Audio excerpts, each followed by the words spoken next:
ಕನ್ನಡ ನಾಡು, ಇದು ಕನ್ನಡಿಗರ ನಾಡಿಮಿಡಿತ.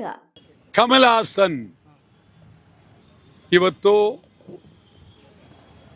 ಕನ್ನಡದ ವಿರೋಧಿಯಾಗಿರುವ ಕಮಲ್ ಹಾಸನ್ ತಮಿಳುನಾಡಿನಲ್ಲಿ ಮಾತನಾಡ್ತಾ ತಮಿಳಿನಿಂದ ಕನ್ನಡ ಹುಟ್ಟಿದೆ ಇಂಥ ಒಂದು ಕೆಟ್ಟ ಚಿಂತನೆ ಕಮಲ್ ಹಾಸನ್ ಬಂದದ್ದು ಅತ್ಯಂತ ಅಗೌರವ, ಅಪಮಾನ. ಕಮಲ್ ಹಾಸನ್ ಕನ್ನಡದ ಬಗ್ಗೆ ಮಾತನಾಡೋದಕ್ಕೆ ಯಾರು ಕನ್ನಡದ ಬಗ್ಗೆ ಗೌರವದಿಂದ ಮಾತಾಡಬೇಕಾಗಿತ್ತು. ಏನು ಬೇಕಾದರೂ ಮಾತಾಡು, ಆದರೆ ಕನ್ನಡದಿಂದ ಇವತ್ತು ಇಡೀ ವಿಶ್ವದಲ್ಲೇ ಒಂದು ಬೆಳಕು ಬಂದಿದೆ. ಅದ್ಭುತವಾದಂಥ ಇತಿಹಾಸ ಇದೆ ಕನ್ನಡಕ್ಕೆ. ಕನ್ನಡದ ಸೌಂದರ್ಯ, ಕನ್ನಡ ಭಾಷೆಯ ಅದ್ಭುತ, ಕನ್ನಡದ ಅಕ್ಷರದ ಸುಂದರವಾದಂಥ ಅಕ್ಷರ ಒಂದಲ್ಲ ಎರಡಲ್ಲ, ಇಡೀ ಪ್ರಪಂಚದ ಎಲ್ಲ ಭಾಷೆಗಳಿಗಿಂತಲೂ ಕನ್ನಡ ಅದ್ಭುತವಾಗಿ ಕಾಣತಕ್ಕಂಥ ಭಾಷೆ ಮತ್ತು ಐತಿಹಾಸಿಕವಾದಂಥ ಭಾಷೆಯ ಬಗ್ಗೆ ಮಾತಾಡಬಾರ್ದಾಗಿತ್ತು. ಏನು ಬೇಕಾದರೂ ಮಾತಾಡ್ಕೊಳ್ಳಿ. ಭಾಷೆಯ ಬಗ್ಗೆ ಮಾತನಾಡತಕ್ಕಂಥದ್ದು ಅಕ್ಷಮ್ಯ ಅಪರಾಧ. ಇದನ್ನ ಲಘುವಾಗಿ ತಗೊಳ್ಬಾರ್ದು. ನಮ್ಮ ರಾಜ್ಯ ಸರ್ಕಾರ ಬಹಳ ಗಂಭೀರವಾಗಿ ಯೋಚನೆ ಮಾಡಬೇಕಾಗಿದೆ.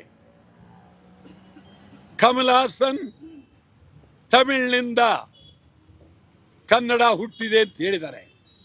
ಇದು ವಿಶ್ವದಲ್ಲಿರುವ ಎಲ್ಲ ಕನ್ನಡಿಗರಿಗೂ ಮತ್ತು ಚರಿತ್ರಕಾರರಿಗೂ ಗಮನಕ್ಕೆ ಹೋಗಿದೆ. ನಾವು ಇಡೀ ರಾಜ್ಯದ ಪ್ರತಿನಿಧಿ ಸಂಸ್ಥೆ ಶಾಸನ ಸಭೆಯನ್ನ ಮುಖ್ಯಮಂತ್ರಿ ಸಿದ್ದರಾಮಯ್ಯನವರು ಕನಿಷ್ಠ ಒಂದು ದಿನವಾದರೂ ಕರೆದು ಕನ್ನಡದ ಹಿರಿಮೆ, ಕನ್ನಡದ ಚರಿತ್ರೆ, ತಮಿಳುನಾಡು ಇತಿಹಾಸ, ಕನ್ನಡಕ್ಕಿರುವ ಇತಿಹಾಸ ಎಲ್ಲವನ್ನು ಹೇಳಿ ಕನ್ನಡ ಭಾಷೆ ಉನ್ನತವಾದ ಭಾಷೆ, ಕನ್ನಡ ಭಾಷೆ ತನ್ನದೇ ಆದಂಥ ಶಕ್ತಿಯನ್ನು ಹೊಂದಿರುವ ಭಾಷೆ. ಈ ಭಾಷೆಯನ್ನ ಅವಹೇಳನ ಮಾಡಿರ್ತಕ್ಕಂಥ ಈ ವ್ಯಕ್ತಿ ನಿಜಕ್ಕೂ ಅತ್ಯಂತ ಅಗೌರವ. ಈ ಒಂದು ಪರಿಸ್ಥಿತಿಯಲ್ಲಿ ನಾವು ಬಹಳ ಗಂಭೀರವಾಗಿ ಚಿಂತನೆ ಮಾಡಬೇಕಾಗಿದೆ. ಕಮಲ್ ಹಾಸನ್ ಕರ್ನಾಟಕ ಬರೋ ಕೂಡ್ದು. ಕಮಲ್ ಹಾಸನ್ ಸಂಪೂರ್ಣ ಬಹಿಷ್ಕಾರ. ಕಮಲ್ ಹಾಸನ್ ಚಿತ್ರ ಯಾವುದೇ ಕಾರಣಕ್ಕೂ ಓಡಲೇಬಾರದು. ಕಮಲ್ ಹಾಸನ್ ಚಿತ್ರ ಪ್ರದರ್ಶನ ಮಾಡಿದ್ರೆ ಭಾರಿ ಹೋರಾಟ ಮತ್ತು ಕರ್ನಾಟಕದ ಚಲನಚಿತ್ರರಂಗ ವಾಣಿಜ್ಯ ಮಂಡಳಿ, ಕನ್ನಡ ಸಿನಿಮಾ ನಟರು, ನಿರ್ದೇಶಕರು, ನಿರ್ಮಾಪಕರು, ಇಡೀ ಕನ್ನಡ ಚಲನಚಿತ್ರರಂಗ ಸಂಪೂರ್ಣ ಈ ಒಂದು ಪರಿಸ್ಥಿತಿಯಲ್ಲಿ ಗಂಭೀರವಾಗಿ ಚಿಂತನೆ ಮಾಡಬೇಕಾಗಿದೆ. ಇದು ಬಹಳ ಗಂಭೀರವಾದಂಥ ವಿಚಾರ.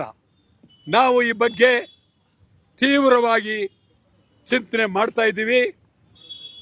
ಕಮಲ್ ಹಾಸನ್ ಚಿತ್ರ ಯಾವ ಮೂಲಕವೂ ಬರಬಾರದು.